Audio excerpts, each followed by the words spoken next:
Sir, पूरे देश के अंदर नव वर्ष को बड़ी धूमधाम से मनाया जाता है, पूरी दुनिया के अंदर बड़ी धूमधाम से मनाया जाता है, लेकिन भारत के अंदर एक पद्धति चेंज होती नज़र आ रही है। 1 तारीख को 1 जनवरी को शौर्य दिवस के रूप में बनाया जाता है। तो क्या है शौर्य दिवस में, हम आपसे जानेंगे।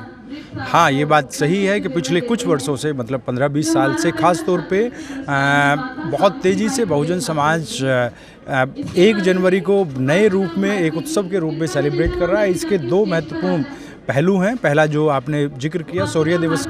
शौर्य दिवस वास्तव में 1 जनवरी 1818 को वो दिन था जब महाराष्ट्र के पुणे शहर के पास में, भीमा नदी के पास में एक बड़ी लड़ाई हुई थी अंग्रेज़ों के और पेशवाओं के बीच में। ये इनफैक्ट उस समय पे जो अंग्रेज़ों की तरफ से जो लड़ने वाले लोग थे, उनमें बहुत सारे अनटचेबल कम्युनिटी के लोग थे, खासतौर पे महार, मतांग, मराठा कम्युनिटी के लोग थे, जिन्होंने पूरी तरीके से एक कहना चाहिए भारत में जो जाति व्यवस्था है और अनटचेबिलिटी का जो प्रॉब्लम था, उसको एक फोकल पॉइंट मानते हुए 28,000 सैनिक थे उस समय पे। जो पेशवा शाही आप जानते हैं कि बहुत ही घना जातिवादी, मनुवादी व्यवस्था थी, जिसके अंदर लोगों के ऊपर बहुत ज़्यादा अत्याचार हो रहे थे, चाहे वो महिलाओं को लेके हों, चाहे शेड्यूल कास्ट, शेड्यूल ट्राइब से ओबीसी, जिनको आप आज जानते हैं, उस समय पे शूद्र, अतिशूद्र के रूप में हम जान रहे थे, उनके ऊपर बहुत ज़्यादा अत्याचार हो रहे थे। तो ये जो 28,000 सैनिक थे पेशवाओं के, उनके खिलाफ अंग्रेज़ों की एक छोटी टुकड़ी लड़ाई लड़ रही थी, जिसमें महार और मातंग बहुत बड़ी संख्या में थे, और इनकी संख्या 500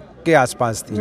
लेकिन 500 लोगों ने 28,000 सैनिकों को ना सिर्फ हराया, बल्कि बहुत बुरी तरीके से हराया। और ये कहते हैं कि ये भारत के इतिहास में बहुत ही निर्णायक लड़ाई थी, जिसमें अनटचेबल्स, जिनको कुछ शताब्दियों से हथियारों से वंचित कर दिया गया था, जिनके सम्मान और जिनके स्वाभिमान और जिनको संपत्ति से वंचित कर दिया गया था युद्धबंदी के रूप में, तो जैसे ही उन्हें अवसर मिला, उन्होंने अपने आप को पेशवाशाही को समाप्त करके पुनर्स्थापित किया। और यही वो समय था 1818 के बाद से, जब भारत में जाति व्यवस्था चरमराने लगी और अंग्रेजों के क्योंकि शासन भारत में स्थापित हो चुका था, और उन्होंने बहुत सारे सामाजिक परिवर्तन के कार्य भी किए, जिसमें चाहे वो सती प्रथा का मामला हो, चाहे वो छोटे बच्चों की शादी की बात हो, या पेट में ही लड़कियों को मार देने की बात हो, और अनटचेबिलिटी के सैकड़ों कानूनों को समाप्त करने के बाद ये एक मुहिम सी बन गई। इसलिए धीरे धीरे, क्योंकि जातिवादी जो इतिहासकार थे, उन्होंने इस बात को बिल्कुल या तो एक सिरे से नदारद कर दिया, या इसको दूसरा रूप दिया कि भाई ये पेशवा और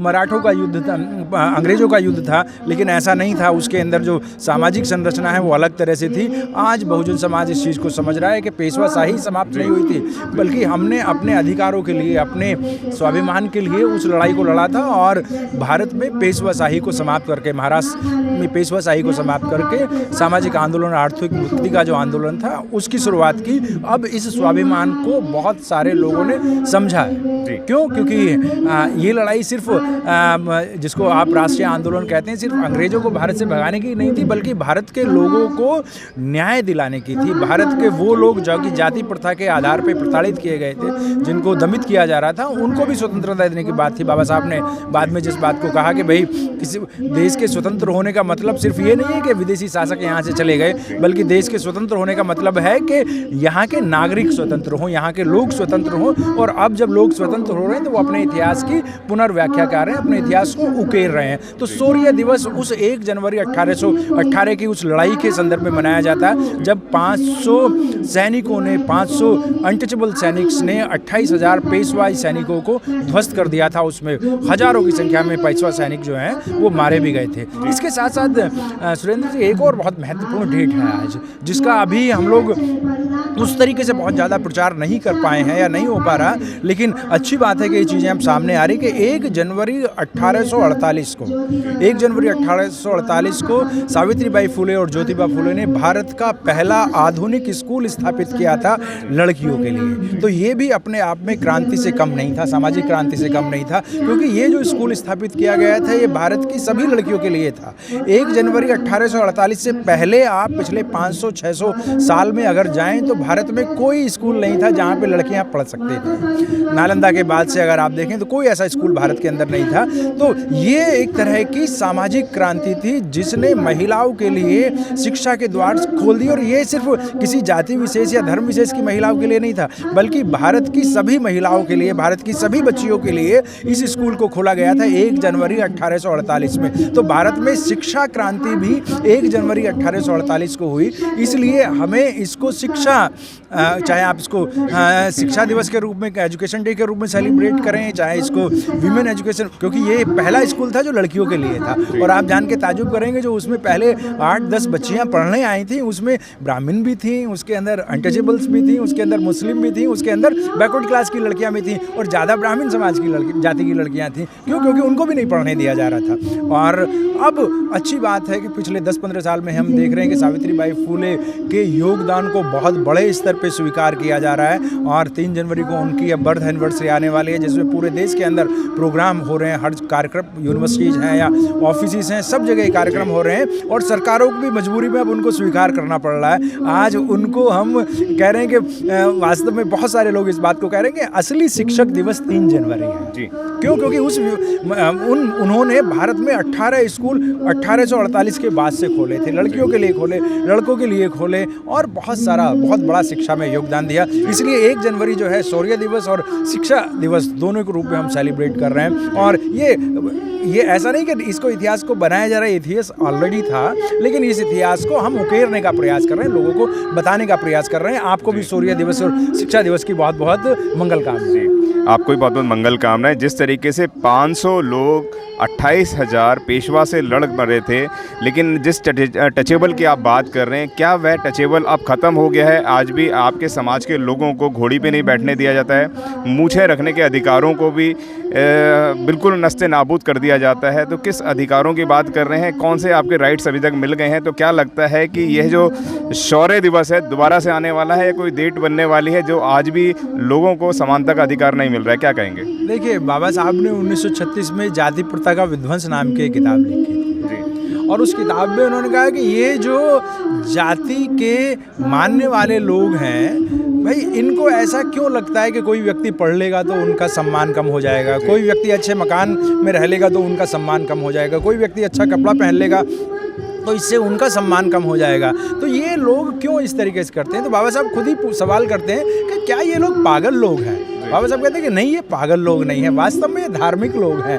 इनका धर्म इनको ये सिखाता है कि दूसरा व्यक्ति अच्छे कपड़े ना पहने, अच्छी शिक्षा ना ले, सम्मान के साथ अपने जीवन को व्यतीत ना करे। और इनको प्रेरणा मिलती है इनके ग्रंथों से, जिसको ज्योतिबा फूले ने कहा कि दूषित ग्रंथ हैं जो इनको जातिवाद सिखाते हैं। तो जब तक समाज में इस तरह की व्यवस्था है, जब तक उस तरह की मान्यताएं हैं, उन दूषित मान्यताओं को जब तक ध्वस्त नहीं किया जाएगा तब तक ये भेदभाव चलता रहेगा। लेकिन इसको दूसरे एंगल से भी देखने की जरूरत है। आपने जैसे कहा कि बहुत सारी जगह पे कहीं पे हमें देखने को मिलता है कि कुछ लोग घोड़ी पे चढ़ने नहीं देते हैं। इसमें मैं ये कहूँगा कि ठीक है, क्योंकि बाबा साहब उसी किताब में कहते हैं कि ये वास्तव में बीमार लोग हैं, they are sick man of India, जो जहाँ कहीं भी जाएंगे पूरे देश दुनिया को जो है ये बीमार बना देंगे। तो इनका मेंटल इलाज करने की ज़रूरत है। और मेंटल इलाज किस तरीके से आप कर सकते हैं?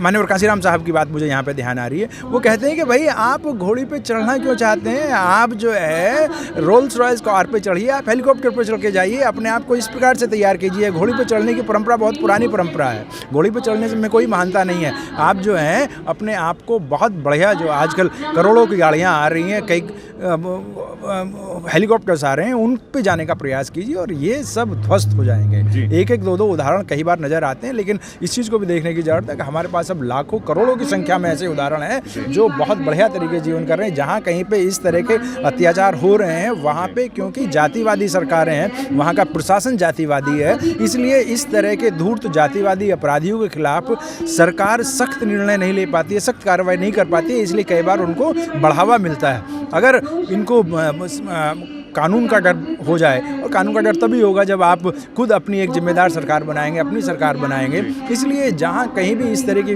कोई अन्याय अत्याचार हो रहा है तो उसको सख्ती से कानून के सहारे कुचल देने की ज़रूरत है। प्रोफेसर, आपने लगातार सरकारों की बात करी, मैं एक सरकार से रिलेटेड ज़रूर सवाल आपसे रखूंगा। जिस तरीके से निकाय चुनाव बिल्कुल सिर पर रखे हुए हैं और लोग होने की तैयारी है, लोग अपने प्रचार प्रसार में भी लग गए हैं, लेकिन ओबीसी समाज को बिल्कुल इससे अलग कर दिया गया है, उनका आरक्षण को राजनीति से बिल्कुल ख़त्म कर दिया गया है। क्या कहेंगे, किस नज़र से देखते हैं आप? देखिए, क्योंकि भारत में चाहे न्यायपालिका है, चाहे प्रशासन है, चाहे सरकार है, वो जातिवादी वायरस से मुक्त नहीं है। उनके अंदर जातिवाद बहुत बड़ी बीमारी के रूप में घर कर चुका है। इसलिए जब तक उनको कहना चाहिए कि बहुजन समाज के प्रतिनिधित्व का टीका नहीं लगेगा, जब तक वहाँ पे बहुजन समाज नहीं पहुँचेगा, चाहे वो न्यायपालिका में है, चाहे वो सरकार में है, तब तक न्याय मिलने की संभावना बहुत कम है। यही जो उदाहरण आप दे रहे हैं कि भाई अभी उत्तर प्रदेश में खासतौर पे यहाँ के हाई कोर्ट ने कहा कि ओबीसी को रिजर्वेशन के बिना ही निकाय चुनाव करा दिए जाएं, क्योंकि एक ट्रिपल टेस्ट है। ट्रिपल टेस्ट का मतलब यह है कि सुप्रीम कोर्ट ने एक पैमाना निर्धारित किया हुआ है कि भाई वहाँ पे इनकी संख्या उचित है या नहीं है, पर्याप्त प्रतिनिधित्व है या नहीं है।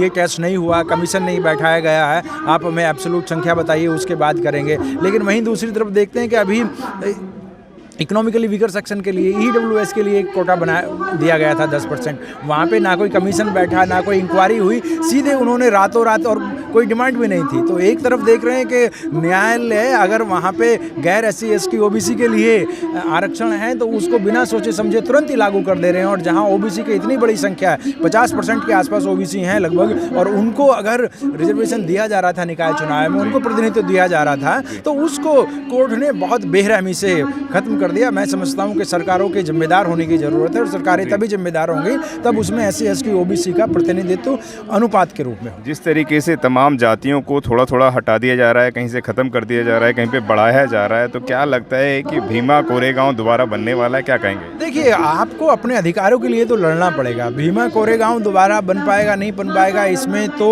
इशू आएगा। प्राइवेटीकरण चल रहा है, लोगों को राजनीति का चल रहा है, तमाम चीज़ें इसमें देखिए, वो समय दूसरा था, ये समय दूसरा। अब लोकतंत्र की लड़ाई है। लोकतंत्र में वोट बहुत महत्वपूर्ण होता है। माननीय कांशीराम साहब ने यही हमें बताया है कि भाई हम और बाबा साहब ने भी यही कहा कि भाई एक बार आपको वोट का अधिकार मिल गया तो आप वोट के अधिकार के सारे व्यवस्था को परिवर्तित कर सकते हैं, जिसको उन्होंने कहा डेमोक्रेटिक सोशलिज्म यहाँ पे स्थापित किया जा सकता है। शांतिपूर्ण साधनों के द्वारा आप व्यवस्था में समानता ला सकते हैं। बहुजन समाज को जागरूक होने की जरूरत है, अपने नायक नायिकाओं को जानने की समझ। ज्योतिबा फूले ने, सावित्रीबाई फूले ने, बाबा साहब ने, माननीय कांशीराम साहब ने जिन मुद्दों के लिए, जिन विषयों के लिए, जिन सिद्धांतों के लिए अपने जीवन को न्यौछावर किया, उन सबको समझते हुए अपने आप को जागरूक बना के यहाँ के शासन प्रशासन पे अपना कब्जा करना होगा। आज हिंसा की जरूरत नहीं है, आज उस तरह की व्यवस्था की जरूरत नहीं है। अगर लोग इकट्ठे हो जाएं तो सिर्फ वोट डाल के ही व्यवस्था को परिवर्तित कर सकते हैं। लेकिन ये एक बड़ा कारण है। आप यूनिटी की बात कर रहे हैं, लेकिन 52% आज ओबीसी को माना जाता है, उसके बावजूद भी वो अपनी यूनिटी में नहीं आ पाते। क्या कारण है विशेष? इसका एक बहुत बड़ा कारण तो यह है कि भारत में अंधविश्वास बहुत बड़ी संख्या है। अंधविश्वास ने, पाखंड ने, जातिवाद ने इस तरीके से लोगों को अपनी जकड़न में ले लिया है कि उनको लगता है कि हम जो कुछ भी हैं, चाहे हम अच्छा खा रहे हैं, अच्छा पहन रहे हैं, अच्छा पढ़ रहे हैं, ये सब कुछ किसी अंधविश्वास की वजह से हो रहा है। जबकि सब जानते हैं कि भारत में जब से संवैधानिक व्यवस्था लागू हुई है, डॉक्टर अम्बेडकर ने और दूसरे अन्य नायक नायिकाओं ने संविधान की व्यवस्था को लागू किया, तब से ही लोग यहाँ पे सम्मान की ज़िंदगी जीना शुरू की हैं। लेकिन उस सब के बावजूद भी अभी भी बहुत बड़ी संख्या में लोगों के अंदर से जातिवादी अंधविश्वास नहीं गया है, और उस वजह से वो जो तथाकथित धर्म की बात करते हैं, तथाकथित जातिवादी धर्म की बात करते हैं, उसके पीछे लगे हुए हैं। लोगों को अभी भी धार्मिक उन्माद में, भावनात्मक मुद्दों में इल्झा के एक तरीके से भटकाया जा रहा है। जो उनकी रोजी की समस्या है, जो उनके शिक्षा की समस्या है, जो उनके स्वास्थ्य की समस्या है, उससे लोगों का ध्यान अभी पूरी तरीके से सरकार और ब्राह्मणवादी ताकतें भटकाने में सक्षम हो रही है। लेकिन मुझे लगता है कि ये दिन ज़्यादा नहीं रहेंगे। निश्चित रूप से लोग अपने अधिकारों के प्रति सचेत हो रहे हैं, और जैसे जैसे बहुजन समाज के अंदर बहुजन होने की जागृति आएगी, चेतना आएगी, धीरे धीरे उनकी ताकत कम होती जाएगी। और मैं समझता हूँ कि बहुत बड़ी संख्या में हमारे लोग जागरूक हो रहे हैं। हमारे लोगों में अपने अधिकारों के प्रति, अपने कर्तव्यों के प्रति भावना का संचार हो रहा है। अगर आपने अभी तक हमारा चैनल सब्सक्राइब नहीं किया है तो सब्सक्राइब करें और घंटी का बटन बिल्कुल भी दबाना ना भूलें, ताकि सभी लेटेस्ट खबरें पहुंच सकें आप पे सबसे पहले।